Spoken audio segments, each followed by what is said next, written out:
Allez mon équipe, allez mon équipe. Ah, c'est un beau combat. Ah, vous ici, que faites-vous là? Vous regardez le spectacle? Moi j'ai décidé de me promener dans le temps et j'ai pris la décision de venir regarder un spectacle au Colisée durant la deuxième période de la Rome antique. Vous voulez savoir plus à ce sujet? Bien, alors je vais vous l'expliquer. Commençons.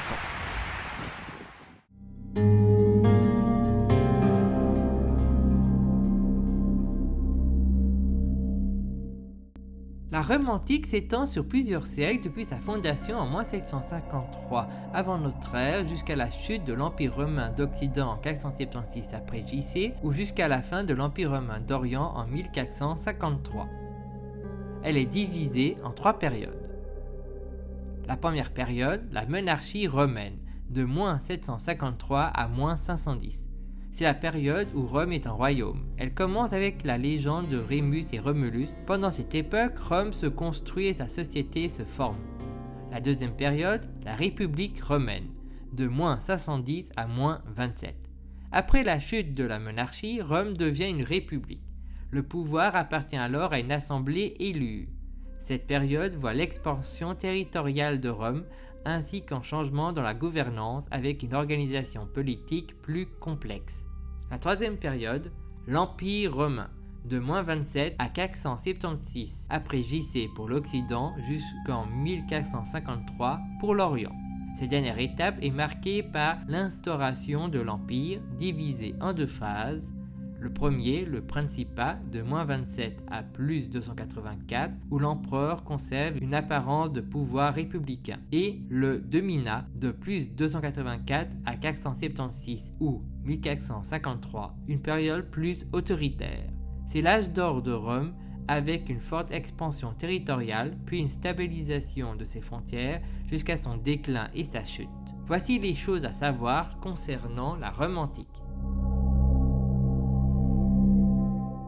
Selon la légende, Rome a été fondée en moins 753 avant JC par Romulus qui aurait tué son frère Rémus lors de la fondation. La mythologie raconte que Romulus et Rémus, fils du dieu Mars et de la Vestale Rhea Silvia, ont été condamnés à mort par leur oncle Amulius, mais sauvés par une louve qui les a nourris. En berger, Faustulus les a ensuite élevés. Adultes, ils décident de fonder une ville. Pour choisir le chef, des augures consultés, Romulus est désigné. Lors de la fondation, Rémus se moque de la ville, ce qui conduit Romulus à le tuer, illustrant l'idée que le pouvoir ne se partage pas. La civilisation romaine possédait un mode de vie spécifique qui se manifestait dans plusieurs domaines. L'alimentation. Leur régime alimentaire évoluait selon les époques. Les Romains consommaient principalement de l'eau ou du vin. Les plus pauvres mangeaient souvent une bouillie de céréales ou un repas simple dans les auberges.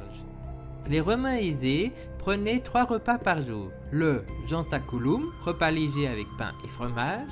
Le prandium, un second repas léger avec viande froide et fruits. Et le cena, un repas copieux. Ils mangeaient en position couchée, tandis que les moins riches s'asseyaient. Leur nourriture provenait de l'agriculture locale ou d'importation, et comprenait des céréales, du pain, du fromage, des fruits, des légumes, de la viande d'élevage ou de chasse et du poisson. Les habitations. Au début, ils vivaient dans des maisons arrondies avec un toit en chaume. Plus tard, les plus riches vivaient dans de grandes maisons rectangulaires appelées domus, équipées de chauffage par le sol. Les familles aisées pouvaient posséder des villae avec des zones résidentielles et agricoles. La classe moyenne des villes vivait souvent dans des insulae, des immeubles de qualité moyenne. Les paysans vivaient dans des maisons modestes. Pour l'hygiène, des infrastructures comme les égouts, les thermes et les latrines publiques étaient disponibles. Les vêtements. Les hommes portaient une tunique et lors des occasions importantes, une toge. Les femmes portaient aussi une robe, souvent accompagnée d'un châle et de bijoux. Les loisirs. Les jeux des enfants incluaient des activités avec ou sans objet, ainsi que la musique.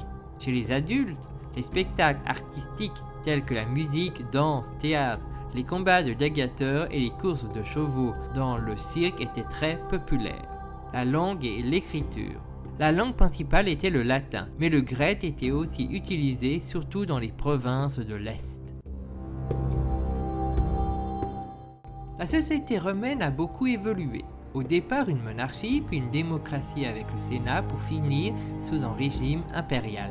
La hiérarchie comprenait des magistrats, dont certains pouvaient accéder à des fonctions plus élevées ou devenir sénateurs. L'empereur ou princeps détenait le pouvoir suprême, renforcé par des titres comme César ou Auguste. Les groupes sociaux comprenaient les patriciens, les plébéiens, les pérégrins, les affranchis et les esclaves. Les femmes avaient peu de droits, leur rôle étant principalement familial. Elles s'occupaient de la maison et de l'éducation des enfants. Les Romains pratiquaient une religion polythéiste, héritée des Étrusques et des Grecs, avec de nombreuses divinités. Elle est appelée Nova Roma dans le néopaganisme. Il y a de nombreuses similitudes avec la religion grecque, mais avec des variations de mythes, comme par exemple les divinités supérieures vivaient dans le monde d'Uranus. En 380 après JC, le princeps Théodose a fait du christianisme la religion officielle de l'État, mettant fin à la religion traditionnelle romaine. Le premier princeps converti au christianisme fut Constantin Ier. Dans le futur, nous retrouvons donc dans la cité de Rome, dans un territoire en petit État appelé Vatican, le centre social du christianisme catholique romain où vive le pape, chef de l'Église catholique romaine. Les prêtres et prêtresses avaient des rôles spécifiques, notamment la divination ou la surveillance des cérémonies. Les mariages étaient importants, souvent célébrés avec des fiançailles et des cérémonies publiques. Les funérailles variaient selon le statut, avec enterré ou incinéré, et des rites pour accompagner l'âme dans l'au-delà, appelés inferni, l'équivalent des enfers grecs, contrôlés par Pluton. La civilisation romaine a emprunté de nombreuses choses à la civilisation grecque. Voici un résumé de la civilisation de la Grèce antique. Origine et chronologie. La civilisation de la Grèce antique trouve son origine à la fin de la période mycéenne dans la région de la péninsule balkanique et des îles de la mer Égée. Selon la mythologie, c'est à partir du déluge de Deucalion, grâce au couple Deucalion et Pyrrha, qu'est apparue la civilisation grecque. Sa chronologie correspond à période minoenne vers 3000 à 1450 avant JC avec sa civilisation sous l'île de Crète et Santorin, possibilité mythe de l'Atlantide, une culture commerciale et artistique avancée.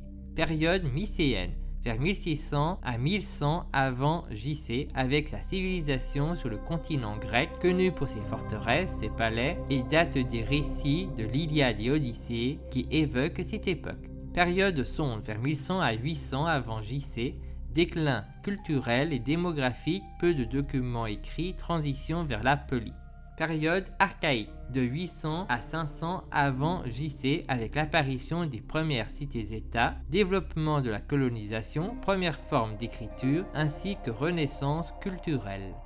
Période classique de 500 à 323 avant JC, l'apogée de la civilisation grecque. Période hellénistique de 323 à 30 avant JC, après la mort d'Alexandre le Grand jusqu'à la domination romaine. Mode de vie. Leur mode de vie correspondait à une alimentation qui variait selon les régions et les classes sociales, comme par exemple du pain, des olives, du fromage, des légumes, des fruits, des poissons, des fruits de mer, de la viande lors d'événements ou pour les riches et des céréales pour les pauvres. Des habitations souvent en pierre ou en terre avec une cour intérieure. Leur cité était entourée de murailles avec des temples, des agoras et des théâtres. Les hommes et femmes portaient des tuniques souvent en laine ou en lin et les citoyens libres portaient la calmide ou la toge. Les Grecs appréciaient les spectacles de théâtre, la musique, la poésie, la philosophie, les discussions publiques ainsi que les compétitions sportives. Leur langue était le grec ancien et possédait un alphabet. Société grecque. Concernant leur société, la civilisation grecque était souvent organisée en cités indépendantes, chacune avec ses lois et ses institutions politiques comme par exemple Athènes avec sa démocratie. La hiérarchie sociale comprenait les citoyens, les métèques et les esclaves. Religion grecque. La civilisation de la Grèce antique pratiquait une religion polythéiste appelée par le néopaganisme hellénimos. Les divinités importantes étaient les Olympiens au nombre de 12 ou 14 et vivaient pour la plupart d'entre eux sur le mont Olympe. Les récits racontés par Homère et Hésiode sont centraux dans l'éducation religieuse. Les oracles, comme celui de Delphes, appelé Pythie, jouaient un rôle clé dans la divination et la prise de décision. Les cérémonies religieuses, les sacrifices et les festivals religieux comme les Jeux olympiques occupaient une place centrale dans la vie civique. Contributions majeures. La civilisation grecque a apporté de nombreuses contributions, comme par exemple la philosophie avec Socrate, Platon et Aristote, la démocratie athénienne, un modèle politique fondé sur la participation citoyenne, la littérature, l'art, la science et mathématiques avec par exemple Euclide et Pythagore, la médecine avec Hippocrate et pour finir, la tragédie et la comédie théâtrale. Concernant les similitudes et différences avec la civilisation de la Rome et de la Grèce antique, les voici. Pour les points communs, nous retrouvons une localisation d'origine méditerranéenne, les arts, la langue grecque parlée chez les Romains d'Orient, certaines similitudes avec la nourriture, la politique et la religion avec certains mythes. Pour les différences, nous retrouvons une langue officielle, un territoire différent, des caractéristiques qui leur sont propres dans la politique, l'armée, le culinaire, le religieux, en culture, en individu célèbre et en contribution majeure. L'armée était une des forces majeures de Rome, assurant sa sécurité et ses conquêtes. Elle comprenait des légions de soldats professionnels répartis en différentes unités. Ces unités pouvaient être renforcées par des troupes auxiliaires. Les soldats servaient généralement entre 15 et 25 ans. À son apogée, l'armée comprenait jusqu'à 350 000 hommes. La hiérarchie militaire romaine était organisée de la manière suivante en ordre croissant. Les soldats, appelés légionnaires, les sous-officiers. Regroupés sous le nom de principal, ils étaient responsables, par exemple, de l'instruction des recrues, du ravitaillement, des soins, etc. Les officiers, comprenant les décurions et les centurions. Les officiers supérieurs, comprenant les tribuns et les légats. Au-delà de la hiérarchie militaire, une ou plusieurs légions pouvaient être dirigées par des gouverneurs. Suite à des réformes intervenues durant le Dominat, le pouvoir civil et le pouvoir militaire ont été séparés. Quant à l'armée romaine, elle était d'abord contrôlée par le roi, puis par les consuls et enfin par le princeps. Dans le Dominat, le rôle du princeps a été secondé par le magister militum. L'organisation administrative des provinces a également évolué au fil du temps. Les gouverneurs romains, chacun en fonction du type de province, étaient d'abord placés sous l'autorité du Sénat.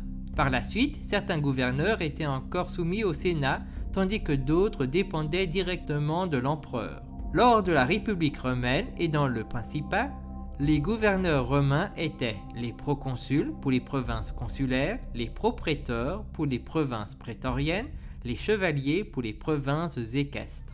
À partir du Dominat, suite à une réforme visant à dissocier le pouvoir civil et militaire, on retrouvait les gouverneurs civils, les vicaires pour les diocèses, les consuls, chevaliers ou correcteurs pour les provinces, les gouverneurs militaires, les comes pour les provinces intérieures, les dux pour les provinces extérieures, souvent appelées frontières. À travers les siècles, Rome a eu de nombreux ennemis ainsi que d'alliés fonctionnant avec un feudus. Rome a conquis un immense territoire englobant à son apogée une grande partie de l'Europe, une partie de l'Afrique du Nord et de l'Asie de l'Ouest. Ce territoire était divisé en provinces puis en diocèses pour faciliter l'administration. Chaque province était gouvernée par des magistrats ou des représentants de l'empereur selon la période. En 395 après JC, l'Empire a été définitivement divisé en deux, l'Empire d'Occident et l'Empire d'Orient, ce qui a profondément modifié l'organisation territoriale. Voilà, vous savez maintenant ce qu'est la Rome antique. Merci d'avoir suivi cet épisode qui, je l'espère, vous a appris quelque chose. Allez, suffit de discuter. Maintenant, regardons le spectacle.